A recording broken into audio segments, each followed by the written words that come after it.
Okay guys, this is the charging box, or I don't know what else you'd call it.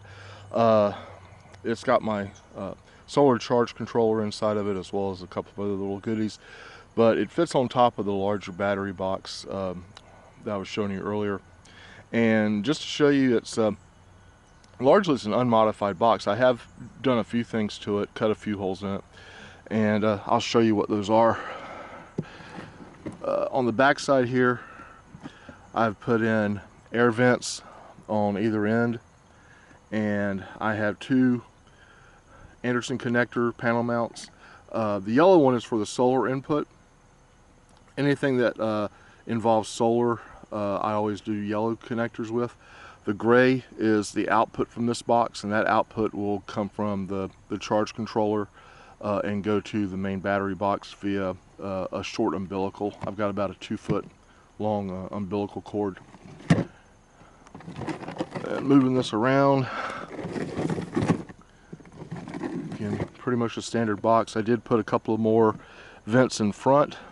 Oh, and on the bottom I have a 92 millimeter computer fan that blows up into the bottom of the charge controller. The charge controller is the only thing in here that generates any heat, because while I do have an AC charger I'll show you in a second, I would never use the AC charger while it's sitting in the case. I would always pull it out and put it on, something like concrete floors or something like that. But yeah, there's a 92 millimeter fan right there that blows up into the case. And open the case up.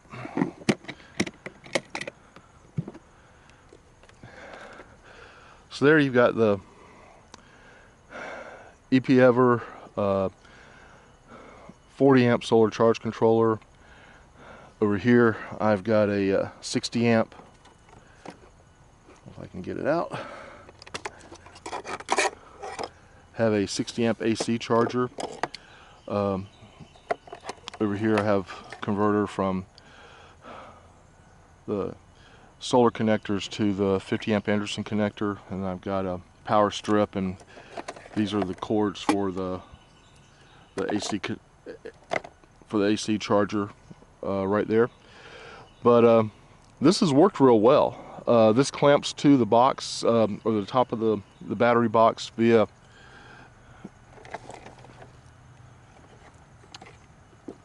clamps like this. The battery box has something similar to this that fold up and they hook over the sides right here. It makes for a very secure attachment. It's not going anywhere.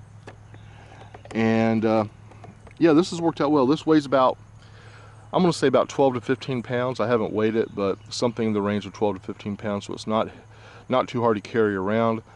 When it's on top of the main battery box, of course the main battery box has wheels, so you can roll it around. But if you have to move them separately, or like when I'm loading it into the back of my vehicle, the main battery box is about 80 pounds. So I will take this off just to make it a little bit more manageable, and then toss it in on top. But that's pretty much it. It's straightforward.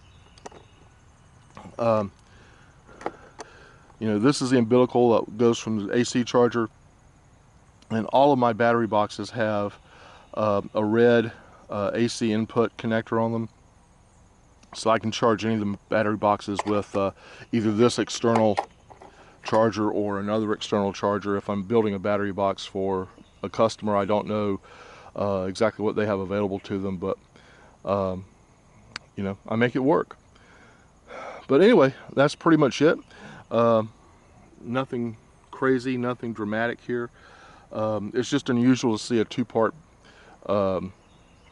battery box, if you will, and especially one that I wanted to keep as weatherproof as possible. I mean, certainly with the big vents I put in there, I'm not going to drop this thing in water. But with that said, anything short of a torrential downpour is not likely to have much of an impact on this. So anyway, there you have it. Not much more to say, and